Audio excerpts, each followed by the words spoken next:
ವಿಶೇಷವಾಗಿ ಶನಿಯ ಫಲವನ್ನು ಹೇಳ್ತಾನೆ. ಭ್ರಾಂತೋ ಜ್ಞಾನ ಸುತಾರ್ತೆ ಹರ್ಷರಹಿತೋ ದೀಸ್ತೆ ಶಟೋ ದುರ್ಮತಿಹಿ.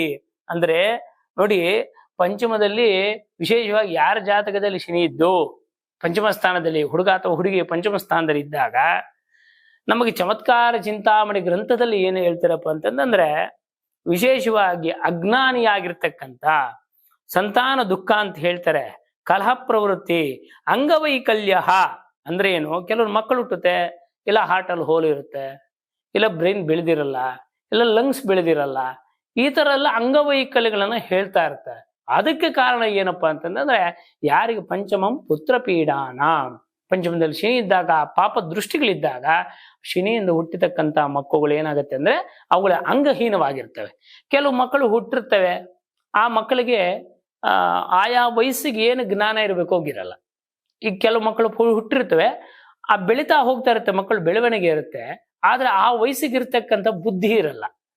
ಇದಕ್ಕೆ ಕಾರಣ ಕೂಡ ಶನಿ ಅಂತ ಹೇಳ್ತಾರೆ.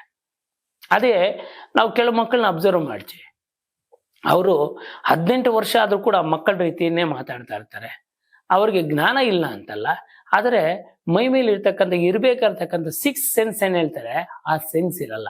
ಅದಷ್ಟಕ್ಕೂ ಕಾರಣ ಏನಪ್ಪಾ ಅಂತಂದ್ರೆ, ಗರ್ಭಿಣಿಯಾಗಿದ್ದಾಗ ಯಾರು ಕೇರ್ ತಗೊಳ್ಳಲ್ಲ, ಯಾರು ಸರಿಯಾಗಿ ಧರ್ಮ ಪಾಲನೆ ಮಾಡಲ್ಲ, ಯಾರು ಸರಿಯಾಗಿ ಅದನ್ನ ನೋಡ್ಕೊಳ್ಳಲ್ಲ ಸಂಸ್ಕೃತಿಯನ್ನ, ಅವರು ವಿಶೇಷವಾಗಿರ್ತಕ್ಕಂಥ ಸ್ಥಾನಮಾನಗಳನ್ನ ತಗೊಂಡು ಆರೈಕೆಯನ್ನು ಮಾಡ್ಕೊಳ್ಳಲ್ಲ, ಅವ್ರಿಗೆ ಈ ತರ ತೊಂದರೆಗಳು ಉಂಟಾಗ್ತಕ್ಕಂಥದ್ದು ಇರುತ್ತೆ.